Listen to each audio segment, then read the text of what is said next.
आप कहानी में खो जाए इससे पहले चैनल को सब्सक्राइब और वीडियो को लाइक कर दे। कौशल्या और रघुवीर की एक बेटी थी सविता। सविता को बचपन में ही पोलियो मार गया था, जिससे वह एक पैर से अपाहिज थी। सब लोग उसे दया के दृष्टि से देखते थे और अपने माँ बाप की बहुत लाडली थी। उसकी आंखों में कभी आंसू नहीं आने देते थे। सविता अपाहिज जरूर थी, लेकिन सभी कामों में कुशल थी। स्कूल में भी वह सभी अध्यापकों की प्रिय थी। एक दिन कौशल्या बोली, कौशल्या सुनो जी, सविता की 11वीं पास हो गई है। हमारी बेटी दिव्यांग है, उसके लिए भी ऐसा ही लड़का ढूंढना पड़ेगा।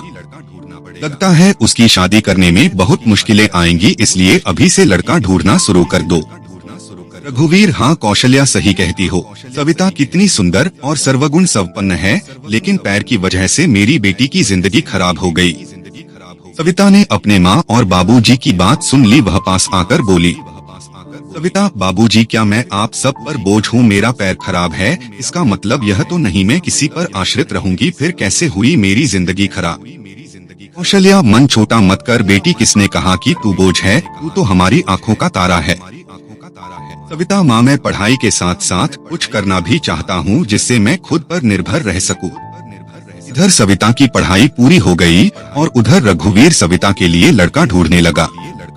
सविता के लिए परेश का रिश्ता आया। परेश रसायन फैक्ट्री में काम करता था। परेश अपनी माँ रमा और अपने पिताजी मुकेश के साथ सविता को देखने उसके घर आया। मुकेश, अरे बेटा, लड़की का तो पैर खराब है। परेश, पिताजी, अगर मैं दिव्यांग लड़की से शादी करूंगा तो मुझे किसी का जीवन संभालने का सौभाग्य मिलेगा। रमा, बेटा तेरी जिंदगी है, जो भी फैसला हो सोच संभाल कर लेना। परेश, देखिए सविता जी, मैंने आपकी जितनी तारीफ सुनी, मैं खुद को आपसे मिलने से रोक ही नहीं पाया। क्या आप शादी के लिए राजी है? सविता, परेश जी, मैं एक अपाहिज लड़की हूँ और आप पूर्ण रूप से स्वस्थ है। क्या आप एक अपाहिज लड़की को स्वीकार करेंगे? परेश, सविता, मैं जिंदगी भर आपका सहारा बनने के लिए तैयार हूँ, अगर आपको ऐतराज ना हो तो। सविता, अगर आप तैयार है तो मैं खुशनसीब हूँ कि मुझे आप जैसा जीवन साथी मिलेगा। सविता और परेश की बहुत धूमधाम से शादी हुई। चारों तरफ चर्चा थी कि बड़ी भाग्यशाली है सविता, जो दिव्यांग होते हुए भी उसे इतना अच्छा पति मिला है। रमा, बहू, आज तुम्हारा पहला दिन है, इतनी जल्दी कैसे उठ गई? आराम से उठ जाती। सविता, माँ मुझे जल्दी उठने की आदत है, मैंने नाश्ता बना दिया है, आप सब लोग नाश्ता कर लीजिए। रमा हैरान थी कि एक पैर खराब होते हुए भी सुबह उठकर नाश्ता भी बना दिया। इसी तरह सविता ने थोड़े ही दिनों में सारी जिम्मेदारी अपने ऊपर ले ली। सविता से सभी बहुत खुश थे। रमा, परेश, तेरी बीबी लाखों में नहीं करोड़ों में एक है। मैं तो डरती थी कि कहीं ऐसा ना हो कि एक दिव्यांग लड़की से शादी करके कहीं मेरे बेटे की जिंदगी खराब ना हो जाए। परेश, माँ मेरा फैसला कभी गलत नहीं हो सकता। आपसे एक बात कह रहा हूँ कि अगर मुझे कुछ हो जाए तो सविता को अपनी बेटी की तरह रखना। रमा, चल पागल, ऐसे नहीं बोलते, वो अभी भी मेरी बेटी ही है। और अगले ही दिन उनकी खुशियों को जैसे किसी की नजर लग गई। परेश की फैक्ट्री में जहरीली गैस लीक हो जाने से कई लोगों की मौत हो गई, जिनमें परेश भी शामिल था।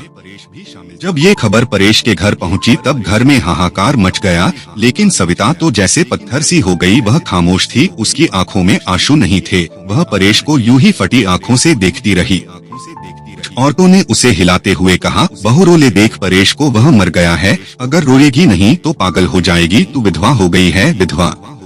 इस तरह की बातें सोचकर सविता फुट फुट कर रोने लगी। सविता रोते हुए बोली, उठो परेश, आंखें खोलो, मैं अकेले किसके सहारे जीऊंगी? अभी तो मैंने तुम्हारे साथ कुछ ही दिन गुजारे थे, फिर मुझे अकेला छोड़कर क्यों चले गए? परेश का अंतिम संस्कार हो गया और सविता के अरमानों का भी। रमा, अरे ये क्या बहू, सफेद साड़ी क्यों पहनी तुमने? सविता, माँ सबने मुझे कहा कि मेरे जीवन के सब रंग परेश के साथ ही चले गए, अब मुझे सफेद साड़ी ही पहननी है।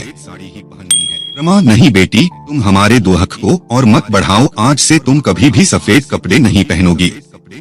हफ्ते महीने यूं ही शोक में गुजर गए। कौशल्या और रघुवीर सविता को लेने के लिए आए।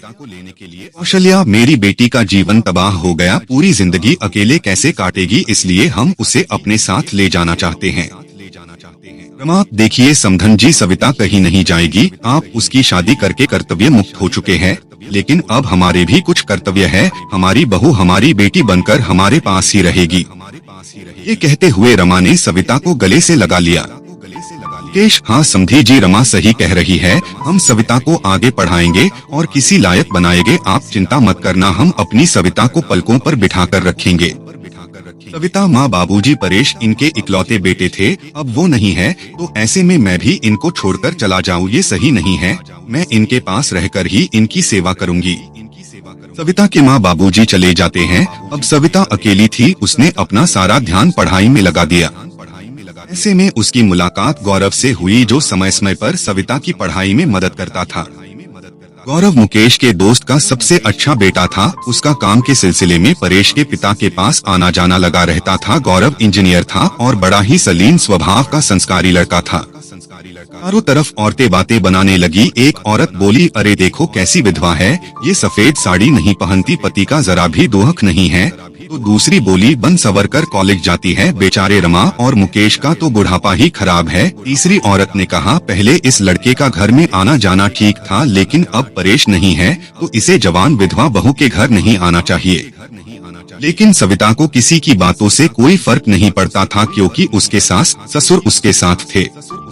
रमा जब इतनी अच्छी बहू के लिए लोगों के ये ताने सुनती तो वह तड़प उठती थी, रोने लगती थी। सविता ने अपनी मेहनत से बीएड कर ली और विकलांग कोटे में वह एक शिक्षिका के रूप में नियुक्त हो गई। रमा, सुनो, परेश के पापा, हमारी सविता अब एक टीचर बन गई है, लोग ना जाने उसे कैसे कैसे ताने देते हैं, हमें अब उसकी शादी कर देनी चाहिए। मुकेश, सही कह रही हो रमा, विधवा है, अनाथ नहीं, जो लोगों की उल्टी सीधी बातें सुनेगी। हम अपनी बहू की शादी धूमधाम से करेंगे। मुकेश ने जब अपनी बहू की रिश्ते की बात जब कुछ लोगों से की, तब लोग कहते, अरे मुकेश, तू पागल तो नहीं हो गया, विधवा बहू की शादी करना चाहता है? मुकेश, हाँ मैं उसकी शादी करना चाहता हूँ, उसकी जिंदगी से विधवा शब्द हमेशा के लिए मिटाना चाहता हूँ। अभी गौरव ने आकर के कहा, गौरव अंकल, अगर आप सविता के काबिल समझे तो मैं आपके बहू से शादी करने के लिए तैयार हूँ। मुकेश, गौरव तुम? गौरव, हाँ मैं। मुकेश, मुझे यकीन ही नहीं हो रहा है कि मेरी बेटी तुम्हारे जैसे लायक और होनहार बेटा पसंद करेगा, मुझे तुम पर गर्व है, मैं ये शादी के लिए तैयार हूँ बेटा। अभी मुकेश घर आकर के सविता से कहता है, सविता बेटी, तुम जानती हो मैंने हमेशा तुम्हें अपनी बेटी से बढ़कर माना है, मैं चाहता हूँ कि तुम्हारी जिंदगी की अधूरे सपने को पूरा करूँ, मैं तुम्हारी शादी गौरव से करना चाहता हूँ, तुम्हें कोई ऐतराज तो नहीं? सविता, पिताजी परेश की जगह शायद ही मैं किसी को दे पाऊँ, लेकिन आपने जो मेरे लिए किया है वो कोई कर नहीं सकता, आपका फैसला मेरे सर आँखों पर, जैसा आप कहे मुझे मंजूर है। और फिर सविता और गौरव की धूमधाम से शादी हो गई और सब खुशी खुशी से रहने लगे। ये कहानी आपको अच्छा लगे तो चैनल को सब्सक्राइब जरूर करें। धन्यवाद।